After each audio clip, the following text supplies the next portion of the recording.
Imagine you're a GI in 1945. Your orders are for a victory parade. The enemy has fled Manila. The people are cheering, throwing flowers on your jeep. The war, for you, is over. Then you hear it. A sound that is completely impossible.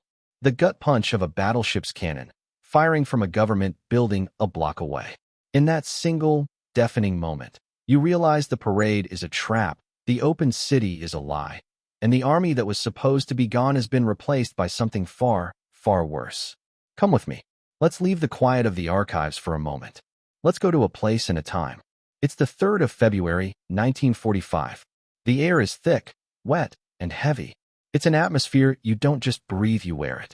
It smells of diesel fumes from the endless columns of trucks, of crushed tropical blossoms under your tires, and of the sweat of 1,000 men who haven't stopped moving for 3 weeks. You're in the lead jeep of a flying column from the 1st Cavalry Division. You're young, you're bone-weary, exhausted, and you are absolutely electric with the feeling of history being made under the worn-out treads of your boots.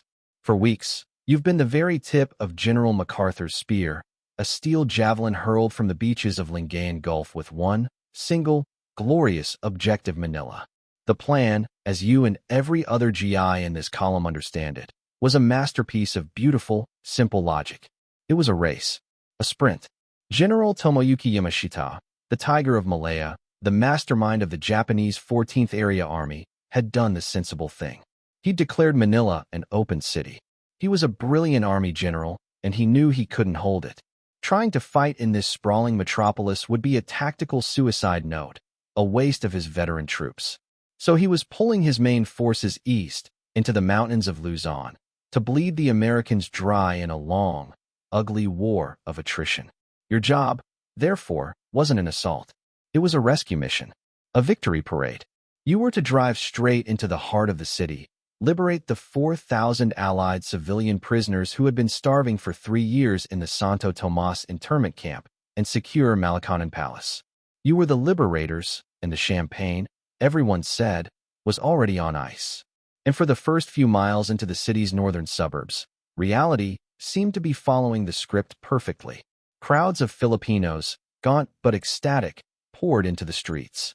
They threw flowers. They cried tears of unrestrained joy. They pressed little pieces of fruit into your hands. The word victory, Victory Joe, was a living sound, a wave of human hope that washed over your column, cleansing the grime and fear of the jungle. This wasn't war. This was the end of a war. You can feel the tension of the long patrols, the constant, nagging fear of the unseen enemy in the Kenai grass, all of it just melting away in the oppressive Philippine heat. The war was over here. The plan had worked. Your jeep rattles over a bridge. The city proper now rises up ahead of you, a skyline of elegant, Spanish-style government buildings and modern concrete towers. The Pearl of the Orient. MacArthur's city. Up ahead, your objective, the high, forbidding walls of Santo Tomas. You're just minutes away.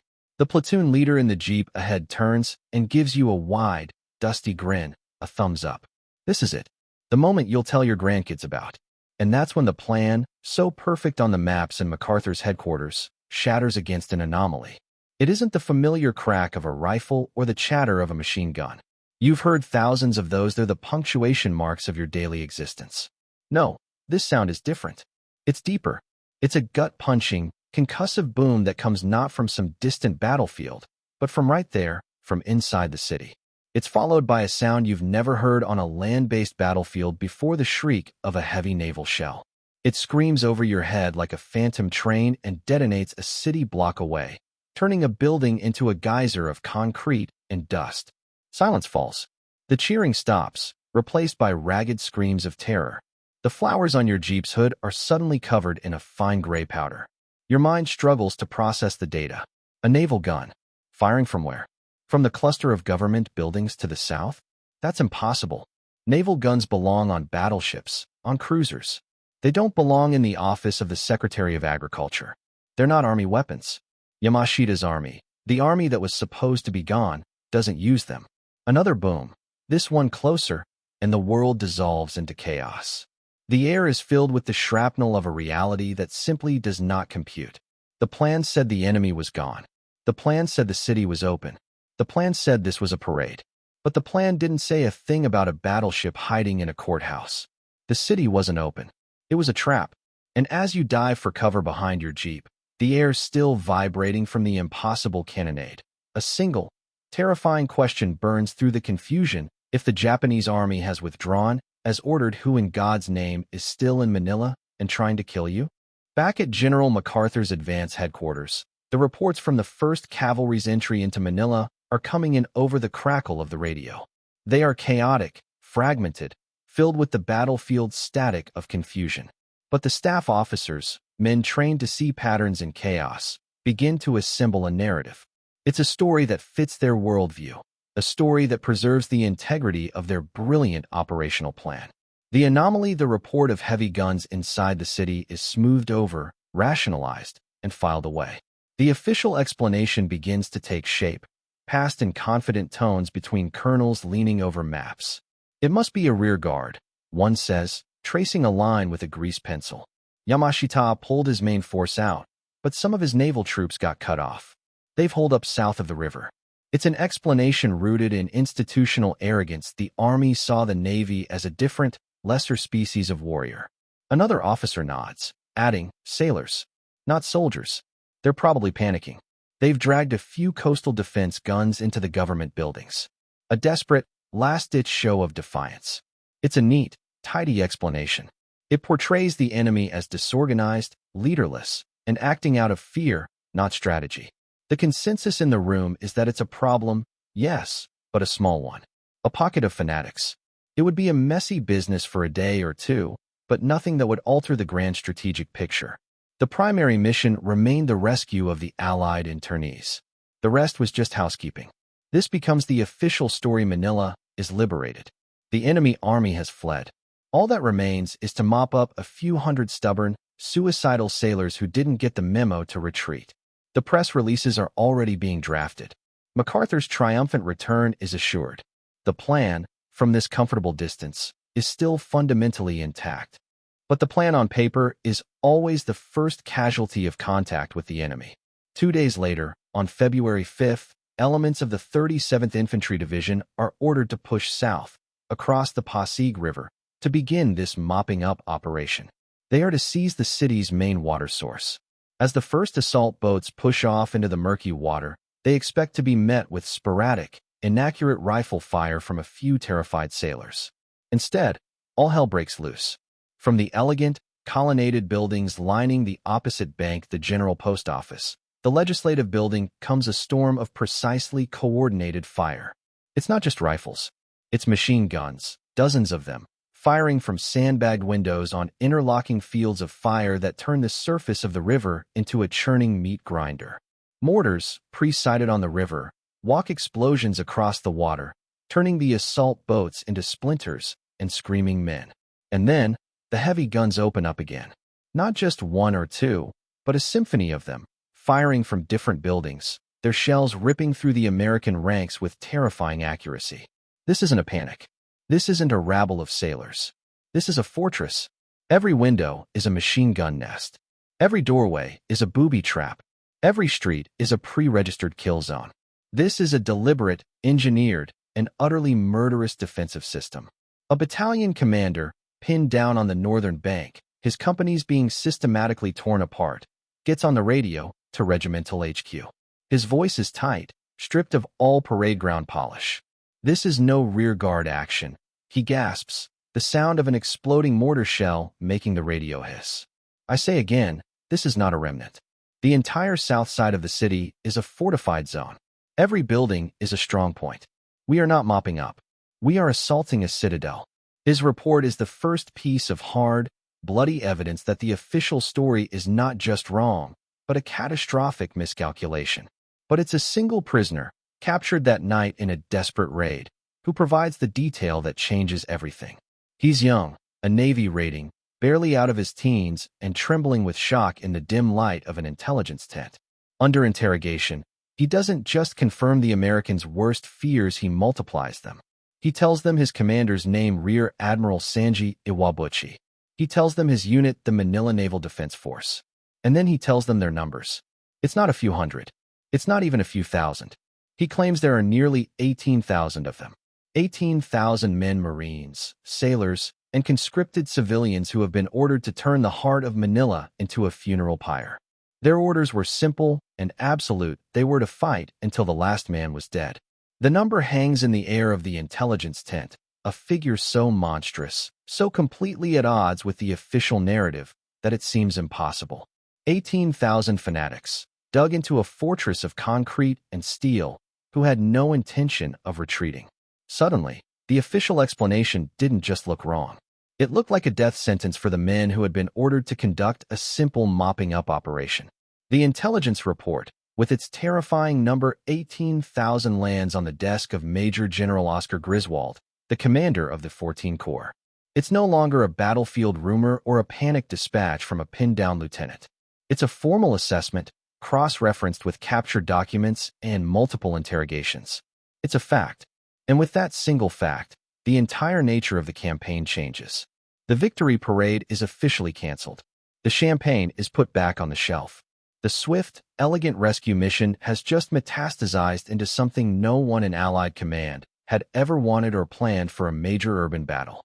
To understand why this was so horrifying to the American commanders, you have to understand the fundamental doctrine of the United States Army in 1945. Think of the American war machine as a master surgeon. Its preferred method is the scalpel. It thrives on maneuver, on speed, on flanking movements and encirclements.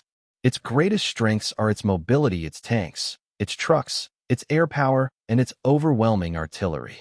The goal is always to fight the enemy in the open, on ground of your own choosing, where these advantages can be brought to bear with crushing, decisive force. Fighting in a major city is the polar opposite of this doctrine. It's not surgery, it's butchery with a club. A city negates every American advantage. Tanks are channeled into narrow streets where they are vulnerable to ambush from above and below. Air power is useless when friend and foe are fighting hand-to-hand in the same building. And artillery, the great American god of war, cannot be used with any precision when your own troops are a few yards from the target. A city is the great equalizer.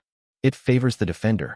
It turns every building into a pillbox, every street into a trench, every sewer into a potential line of retreat or attack.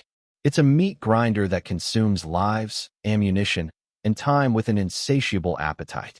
It's the one fight every sane general seeks to avoid. And Manila was not just any city. It was a sprawling metropolis of nearly 1 million civilians.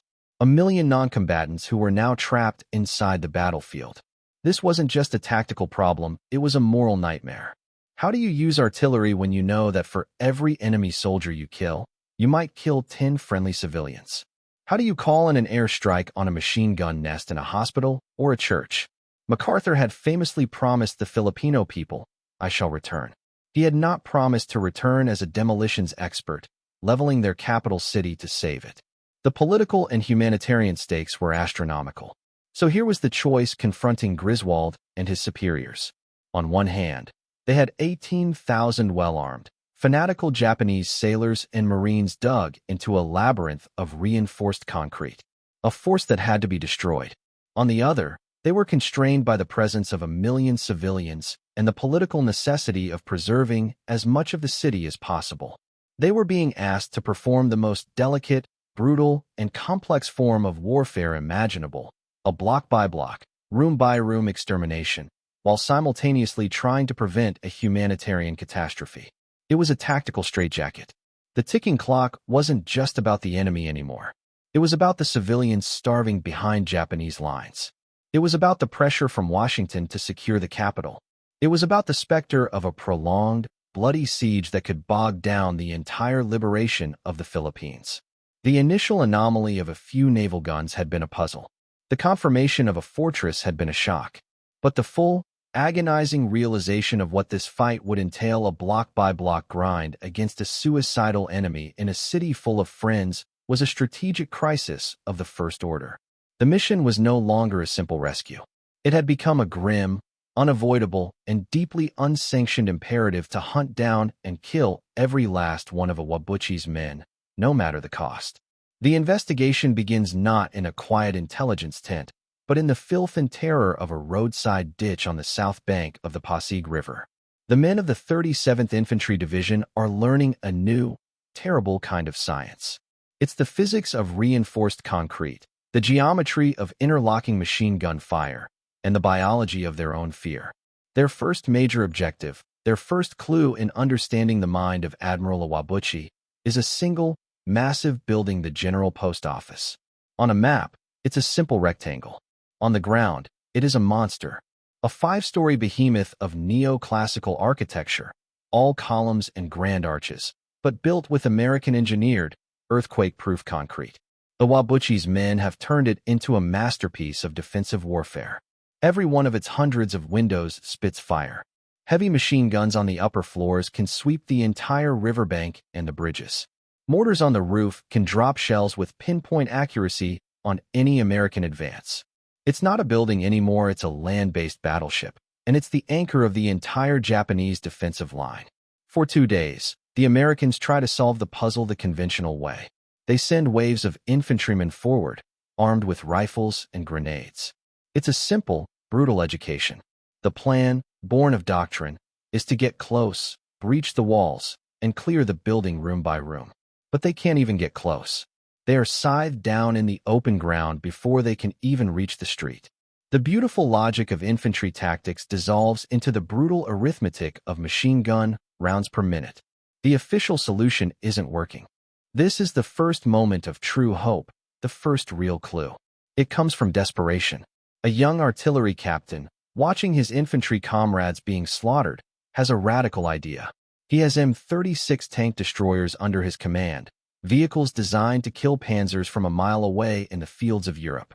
They have powerful, high-velocity 90mm guns. What if, he reasons, instead of firing arcing shells from miles away, he brought these guns right up to the front line and used them like sniper rifles? Think of it like this: a conventional artillery barrage is like trying to open a locked door by demolishing the entire house with a wrecking ball. It's powerful but incredibly destructive and imprecise, especially with civilians hiding in the basement. This new idea was different. It was like bringing in a master locksmith with a shaped charge. The goal wasn't to level the building, but to meticulously, violently, blow out every single lock. Each lock was a Japanese machine gun nest in a window. Under the cover of smoke, they manhandle the first M36 into position, less than 200 yards from the post office.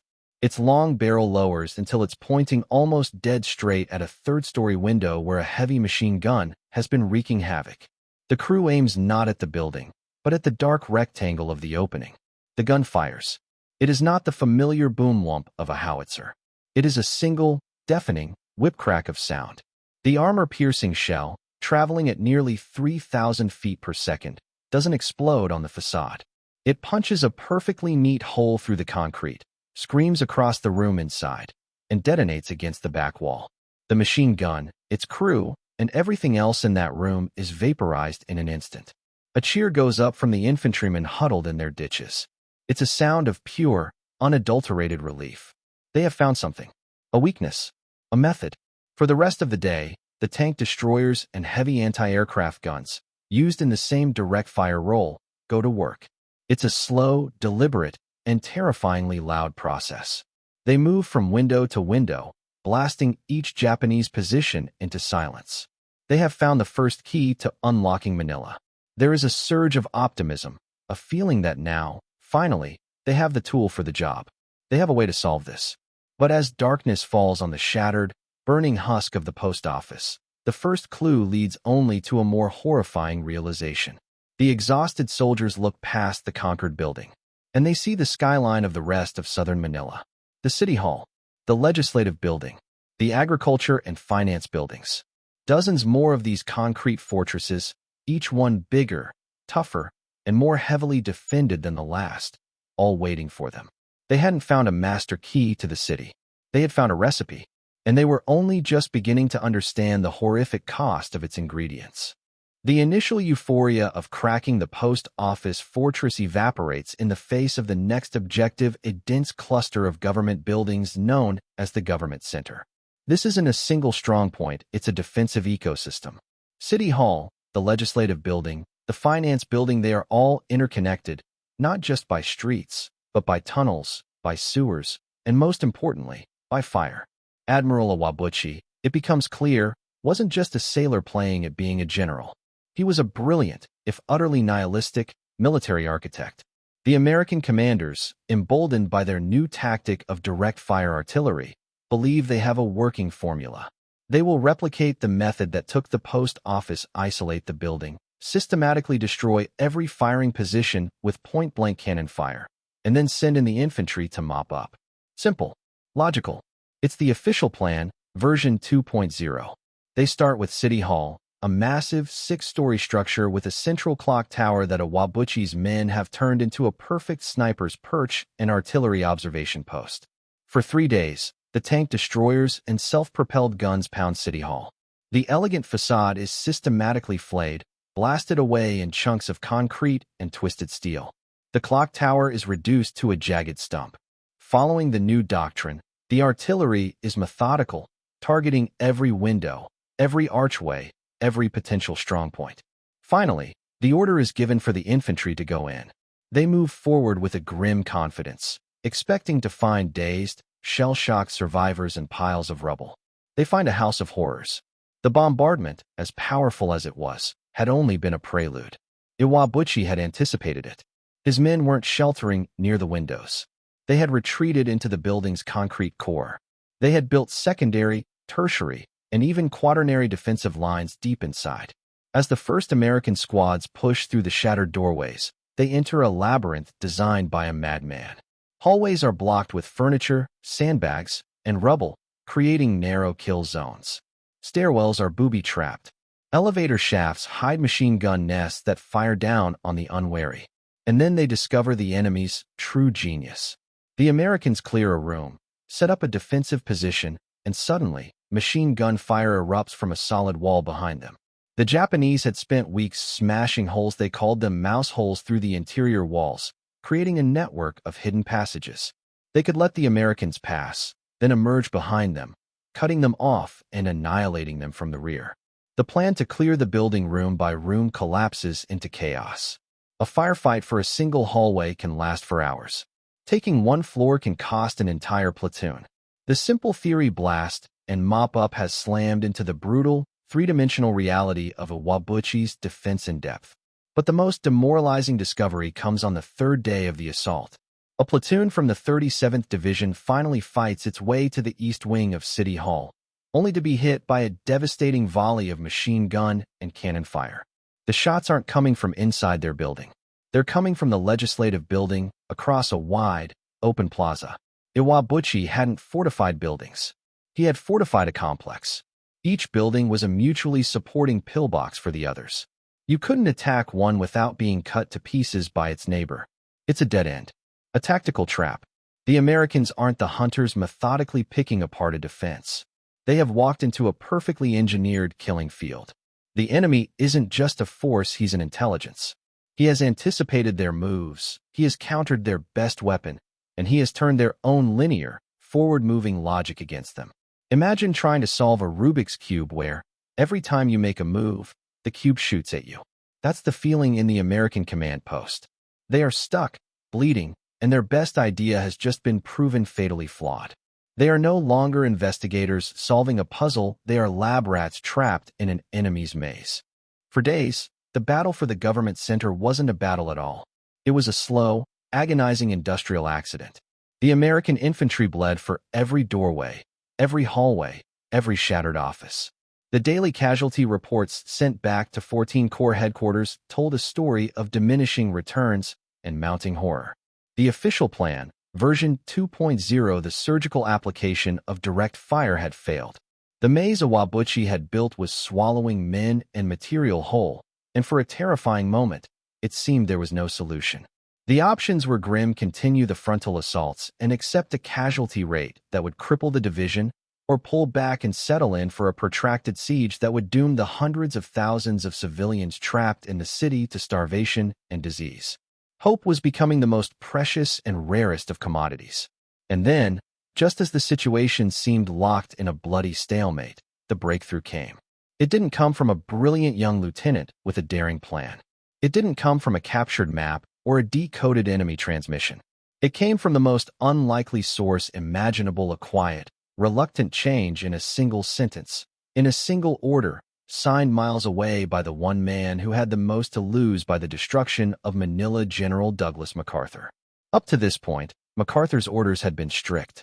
The use of heavy divisional artillery, the big 105 mm and 155 mm howitzers, was severely restricted. He was terrified of leveling the city he loved, of turning his triumphant return into a funeral procession for the Pearl of the Orient. But the casualty lists piling up on his desk told a story that was louder than his sentimentality. His men were being sacrificed on the altar of architectural preservation. The choice was no longer between saving his men or saving the city. The choice was between destroying the city's buildings or losing the city's soul, its people, and its liberators. Reluctantly, grimly, the restrictions were lifted. To understand the magnitude of this shift, you need a new analogy. The tank destroyers had been a sniper rifle, precise, deadly, but only capable of killing one enemy in one window at a time. The newly unleashed divisional artillery was an earthquake. It didn't care about the window. It didn't care about the room. It cared about the foundation. Its goal was not to kill the defenders, but to demolish the very structure that was protecting them. It was the decision to stop trying to pick the lock on a vault and to instead use dynamite to blow the entire bank off its foundations. The first target of this new, terrifying doctrine was the legislative building, the fortress that had been tormenting the flank of the men attacking City Hall. On the morning of February 10th, the order was given. For hours, every artillery piece that could be brought to bear on the target opened up. It was a storm of high explosives. The air became a solid thing, a physical wall of sound and pressure that slammed into the chest and rattled the teeth. The ground bucked and rolled. The legislative building vanished behind a curtain of smoke, dust, and incandescent fire. The shells weren't aimed at windows anymore. They were aimed at support columns, at load-bearing walls, at the very bones of the building. When the bombardment finally lifted, the infantrymen looked up from their foxholes. The legislative building was no longer a proud, colonnaded structure. It was a hollowed-out, burning skeleton. Its roof was gone. Entire floors had pancaked down on each other. And when the assault teams finally moved forward, they found not an intricate network of defenses, but a tomb. The defenders who weren't killed by the blast were crushed by the collapsing concrete. The path was clear. A grim, terrible sense of clarity descended on the American command. They had found the way forward. It was not elegant. It was not subtle. It was not surgical. It was brutal, total, and horrifically effective. They now had a method to systematically unravel Iwabuchi's fortress. The new path was revealed, a road paved with high explosives leading straight to the heart of the Japanese defense. But as the smoke cleared over the ruins of the first of Manila's great buildings, the soldiers and their commanders were forced to confront the awful nature of their breakthrough. They had found the key to winning the battle. But the key was forged in hellfire, and to use it, they would have to burn the city to the ground. The breakthrough with massed artillery unleashed a new, devastating tempo to the battle.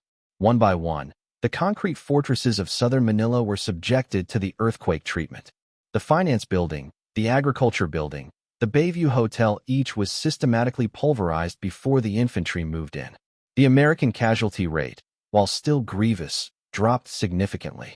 They were no longer fighting the enemy on his terms. They were rewriting the laws of physics around him, turning his greatest strength, the solid, earthquake-proof buildings, into his tomb. From a purely military perspective, it was working. They were winning. But as the advance pushed deeper into the city, past the government center and into the old, elegant residential and commercial districts of Ermita and Malaya, the investigators, the soldiers on the ground, began to piece together a new, deeply uncomfortable truth. This wasn't just a battle against a fanatical enemy. They were stumbling into the middle of a slaughter. For every Japanese strongpoint they neutralized, they found something else in the rubble: the bodies of Filipino civilians. At first, it was explained away as the tragic but unavoidable consequence of the fighting, collateral damage in the cold parlance of war. But the evidence began to mount, telling a different, more deliberate story. They found families tied together and machine-gunned in the courtyard of a convent. They found the patients and doctors of the Philippine General Hospital massacred in their wards, their bodies used to booby-trap the rooms. They found women and children bayoneted in the ruins of a church. This wasn't random violence. It was systematic. It was organized. An intelligence officer, compiling the after-action reports from a dozen different platoons, starts to see the pattern. The atrocities are not happening in the heat of battle, as a desperate last act of a cornered soldier. They are happening before the Americans arrive. Iwabuchi's men, it becomes clear, are not just defending their positions. They are engaged in a pre-planned, methodical extermination of the civilian population in their zone of control. They are killing everyone. Men, women, children. Without reason and without mercy. This is the uncomfortable truth. The Americans believed they were in a race against time to save the civilians from starvation and the crossfire of the battle. The reality was far worse. They were in a race against an enemy who was actively trying to murder those same civilians before they could be liberated. The very people MacArthur had sworn to protect were being used as pawns, as human shields, and finally, as victims in a campaign of terror designed to stall the American advance and inflict the maximum possible suffering. The report lands on General Griswold's desk, and it changes the moral calculus of the entire operation. This is no longer just a military problem of defeating an enemy army. It is now a humanitarian crisis of unimaginable proportions. The slow, methodical, building-by-building advance, designed to conserve American lives, was inadvertently giving Iwabuchi's men more time to carry out their butchery. Every day saved by a careful artillery preparation was another day that hundreds, perhaps thousands, of Filipino civilians were being murdered just a few blocks away. The report detailing the systematic massacre of civilians is dispatched from the mud and blood of Manila to the clean, orderly environment of MacArthur's Supreme Headquarters. It is a document written in the language of horror, filled with eyewitness accounts from soldiers and the desperate testimony of the few survivors who managed to escape. It paints a clear, undeniable picture. Admiral Iwabuchi has turned his naval defense force into an extermination squad. The plea from the commanders on the ground is implicit but urgent. They need a change in strategy. They need to accelerate. They need permission to do whatever it takes to stop the killing, even if it means leveling what is left of the city. The response from high command is a masterclass in institutional inertia. From their detached perspective, miles from the stench of death and the screams of the dying, the operational plan is still fundamentally sound. They are making progress. The Japanese are being eliminated. The timetable, while delayed, is being met. The reports of atrocities are acknowledged, but they are filtered through the prism of strategic necessity. They are seen not as a reason to change the plan, but as a tragic, yet expected, feature of war against a fanatical enemy. Imagine a doctor in an emergency room, telling a surgeon that the patient on the table is bleeding out from a dozen internal wounds. And the surgeon, looking only at the heart monitor, replies, "But the patient's pulse is stable. Continue with the planned procedure." That was the feeling among the American field commanders. They were screaming that the city was being murdered, and headquarters was telling them to stick to the plan. A young major in the 37th Division's planning section, his face etched with exhaustion and fury after personally debriefing a soldier who had found a schoolroom full of dead children, drafts a memorandum. He proposes a radical shift, a massive, coordinated assault using every available artillery piece and tank to create a rolling barrage of destruction, a moving wall of high explosives that would simply erase a block at a time, forcing the Japanese out of their strongholds and shortening the timeline from weeks to days. It would be an act of total urban demolition. He argues that the cost in architecture is now meaningless compared to the cost in human lives. His report is sent up the chain of command. It comes back a day later with a single, chillingly bureaucratic annotation scrawled in the margin by a staff colonel: politically unacceptable. High civilian casualties from friendly fire would undermine General MacArthur's narrative of liberation. The system pushes back. The narrative of liberation has become more important than the liberation itself. The fear of bad press, of photographs showing Filipino civilians killed by American shells, paralyzes the decision-making process. High command is fighting a public relations war, while the men on the ground are fighting a war of extermination. The order comes back down to the front lines: continue the advance as planned. Maintain the methodical, building-by-building approach. Minimize collateral damage wherever possible.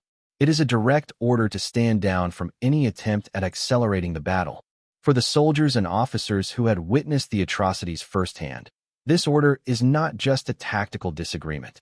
It is a profound moral betrayal.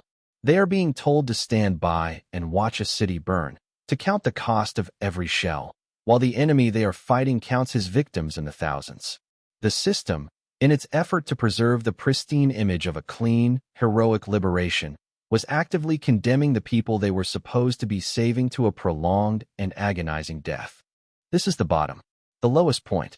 The moment the gears of the great, victorious American war machine grind against the immovable object of its own internal logic, and the men on the ground are crushed in between. The order to continue as planned is a death sentence delivered by memorandum. For the soldiers of the 1st Cavalry and 37th Infantry Divisions, it feels like they have been abandoned not by the enemy, but by their own side. They have uncovered the truth that this is a race against a murderer only to be told to walk, not run. The price of this institutional paralysis is paid in blood, block by agonizing block. The fighting moves into its final, most hellish phase. The Japanese, compressed into their last redoubt, the ancient walled city of Intramuros, fight with a ferocity that borders on the supernatural. Intramuros is a fortress within a fortress. Its stone walls, built by the Spanish centuries before, are 40 feet thick at the base, impervious to even the heaviest artillery. Inside, the narrow, winding streets are a defender's dream and an attacker's nightmare. Every day is a carbon copy of the last. The morning begins with a methodical, carefully controlled artillery preparation designed to minimize damage to the historic walls. The shells chip away at the stone, creating puffs of dust but leaving the core intact. Then, the infantry goes in. And they die? They are cut down in the narrow streets by machine guns firing from dungeons. They are immolated by flamethrowers firing from the ramparts. They are blown apart by suicide bombers who rush from hidden sally ports with explosives strapped to their chests. The major who wrote the desperate memorandum is now a ghost haunting the command post. He watches the casualty figures tick upwards on the grease pencil board. Each number is a man he knows, a life that he believes is being spent to preserve stone and mortar. He sees the reports from the few civilians who escape Intramuros, their stories growing ever more frantic and horrific. Iwabuchi's men, knowing the end is near, have abandoned all pretense of fighting a war. They are now just killing. They herd hundreds of civilians into the San Agustin Church and the Manila Cathedral, and then turn machine guns and grenades on them. The weight of this knowledge, this impotence, is crushing. The commanders at the front are forced to execute a plan they know is fundamentally, morally wrong. They are sending their men into a scientifically designed meat grinder, while just a few hundred yards away, an atrocity of historic proportions is unfolding in slow motion. The truth they unearthed has done nothing but chain them to the tracks as the train of disaster barrels down upon them. They had tried to be whistleblowers, to warn the system that its own rules were leading to a catastrophe. But the system was deaf. And now, the final, tragic, and utterly avoidable act of the Battle of Manila is irrevocably set in motion. The failure is absolute. The injustice is profound. And all that is left is to count the dead. The catastrophe unfolds exactly as predicted. The official plan demands the preservation of Intramuros's historic walls, forcing the American infantry to attempt the impossible, a direct frontal assault through the ancient gates and breaches. On February 23rd, the final push begins. It is not a battle, it is a medieval siege fought with modern weapons, and the result is a vision of hell.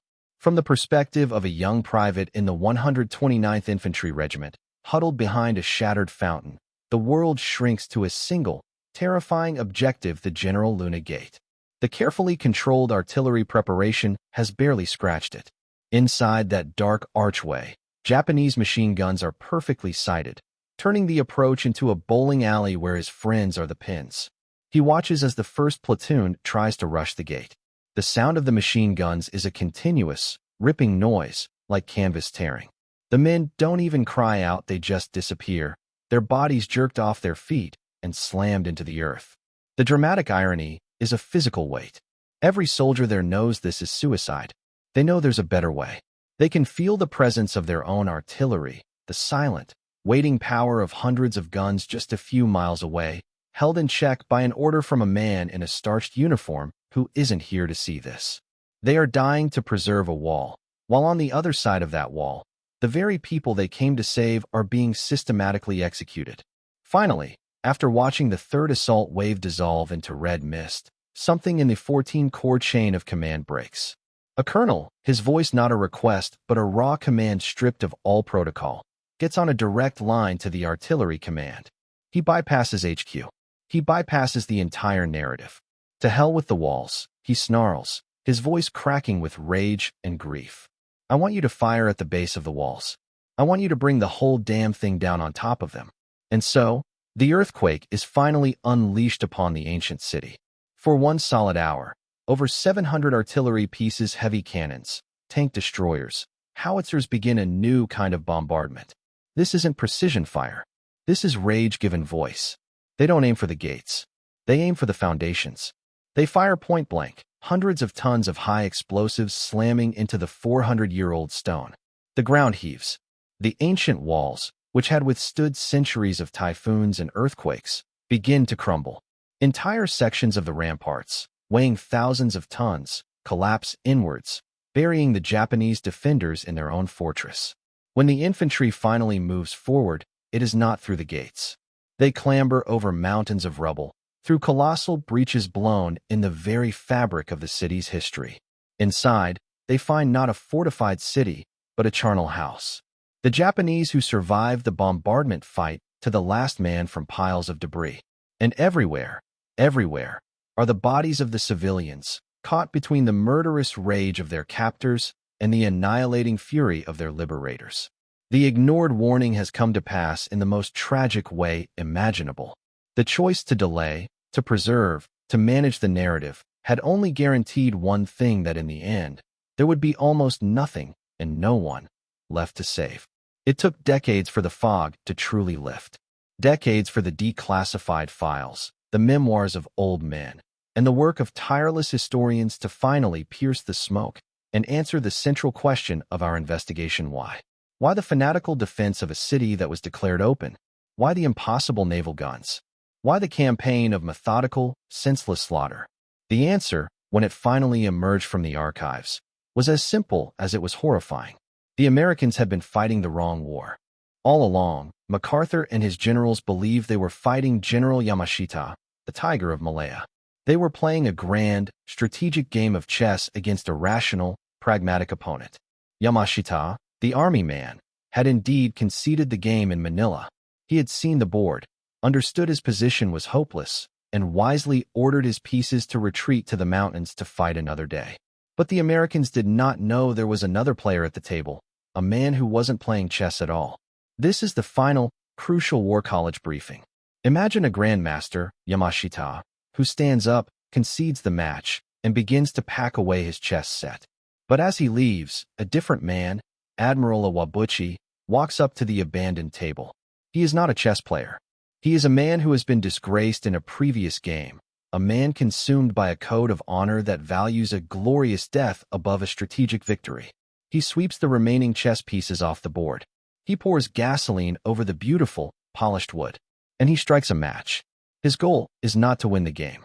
It is to burn the board, the table, and the entire room to the ground, ensuring no one can ever play there again. That was Sanji Iwabuchi. He was a Navy man, haunted by the shame of losing his battleship at Guadalcanal. He was not under Yamashita's effective command. His orders were to deny the port facilities to the Americans, but he interpreted them through the fanatical lens of a man seeking an honorable death at Gyokusai. He wasn't defending Manila. He was sacrificing it, and himself, on a funeral pyre of his own making. And in that single, declassified truth, every contradiction of the battle is resolved. The impossible naval guns? They were his guns, salvaged from ships and coastal batteries, manned by his sailors. The suicidal, fight to the last man defense? It wasn't a defense, it was a ceremony of self-destruction. He had no intention of escaping. The systematic, horrific atrocities against civilians? That was the most terrible part of his plan. To Iwabuchi, a city that had welcomed the Americans was tainted, dishonored. The civilians were not non-combatants, they were part of the stain he was trying to erase. Their murder was a key part of his nihilistic ritual. The American investigation, from that first naval shell to the last stand in Intramuros, was a slow, bloody process of realizing they were not playing against a chess master, but fighting a man who had lit himself on fire and was trying to drag the world down with him. MacArthur's paralysis, his desire to preserve the buildings, was the tragic flaw that gave the arsonist time to spread the flames. The ultimate, awful truth is that the Americans were forced into an impossible choice laid by Iwabuchi: watch the city be murdered by its captors, or murder it themselves to stop the killing. They called Manila the Stalingrad of the Pacific. When the smoke finally cleared on March 3, 1945, the Pearl of the Orient was gone. In its place was a wasteland of rubble and echoes. Over 1,000 American soldiers were dead. Nearly all of Iwabuchi's 18,000 men were annihilated. And more than 100,000 Filipino civilians, men, women, and children lay dead in the ruins of their homes. And so we are left with the ghost of a city and the declassified truth of its liberation, a warning that sometimes the only way to save something is to utterly annihilate it.